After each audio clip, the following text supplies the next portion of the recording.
Before we start, please hear a message from International News Today Network. Starting today, for every subscriber, International News Today Network will plant one tree to save our planet. Please help contribute in saving our planet by subscribing to our channel. One subscriber equals one tree. Thanks. President Vladimir Putin said on Thursday that he was glad some foreign companies had left Russia because homegrown businesses could take their place, and he warned the West that Moscow would still find ways to acquire advanced technology and luxury goods. Putin has cast the invasion of Ukraine as a turning point in Russian history, a revolt by Moscow against the United States, which he says has humiliated Russia since the 1991 fall of the Soviet Union. Ukraine says it is fighting for its survival. Besides the death and horror of war, the conflict and the West's attempt to isolate Russia as punishment have crimped global economic growth and triggered a wave of inflation as the prices of grain, cooking oil, fertilizer and energy soar. Since the war, a host of major foreign investors ranging from BP to McDonald's Corp have exited just as the Russian economy faces its worst contraction since the years following the turmoil of the Soviet collapse. Sometimes when you look at those who leave, thank God, perhaps.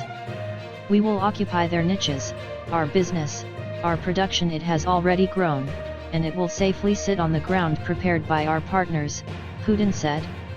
Speaking by video link to leaders of ex-Soviet states, Putin quipped that luxuries such as the Mercedes favored by bandits in the chaos of post-Soviet Russia would still be available, though he admitted they might be a little more expensive. It will be a little more expensive for them, but these are people who already drove Mercedes 600s and they will still do so. I can assure you they will bring them in from wherever, from whichever country. Putin said Russia still needed access to the advanced technologies of developed economies. We are not going to cut ourselves off from this. They want to squeeze us out a bit, but in the modern world this is simply unrealistic, impossible. He did not elaborate on how Russia would find ways to maintain access to Western components and software. Putin promised that Western attempts to isolate Russia would fail, saying developed economies were grappling with an inflationary spiral, broken supply chains and a food crisis just as the center of global economic power had moved to Asia. Western sanctions have stoked Russian inflation while snarling supply chains, though Putin said the country is coping well and that Russia is turning away from the West in favor of China, India, and other powers. Representatives of our businesses face problems, of course, especially in the field of supply chains and transport. But nevertheless, everything can be adjusted, everything can be built in a new way, Putin said. Not without losses at a certain stage, but it helps us in a way to become stronger. In any case, we are definitely acquiring new competencies. We are starting to concentrate our economic, financial, and administrative resources on breakthrough areas. Russia's central bank slashed its key interest rate to 11% on Thursday and said it saw room for more cuts this year, as inflation slows from more than 20-year highs and the economy heads towards a contraction.